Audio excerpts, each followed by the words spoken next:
Hello friends, welcome to my new mini blog. এটা আমার Rathyatra blog. রথ তো হয়ে গেছে আগের রোববার, কিন্তু ছানার স্কুল পরের দিন ছিল, আমরা যেতে পারিনি। তো ফ্রাইডে পেয়েছি, স্যাটারডে সানডে ছুটি। তো ফ্রাইডেতে রাত্রিবেলা আমরা বেরিয়ে পড়েছি, আমাদের পাড়াতেই হয়েছে, সামনেই।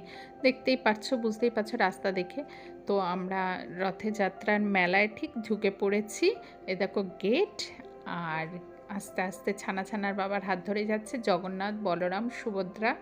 দর্শন করিয়ে নিলাম, করে নাও। আমরাও করে নিয়েছি। আমার ছানা টিপও পড়েছে, প্রসাদও খেয়েছে।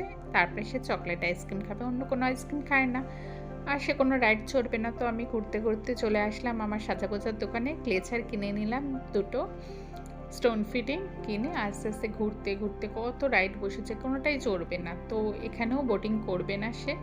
তো ঘুরতে ঘুরতে এসে একটা সুন্দর জিনিস দেখতে পেলাম, সেটা হচ্ছে একটা এলসিডি স্লেটই বলতে পারো বা কিছু একটা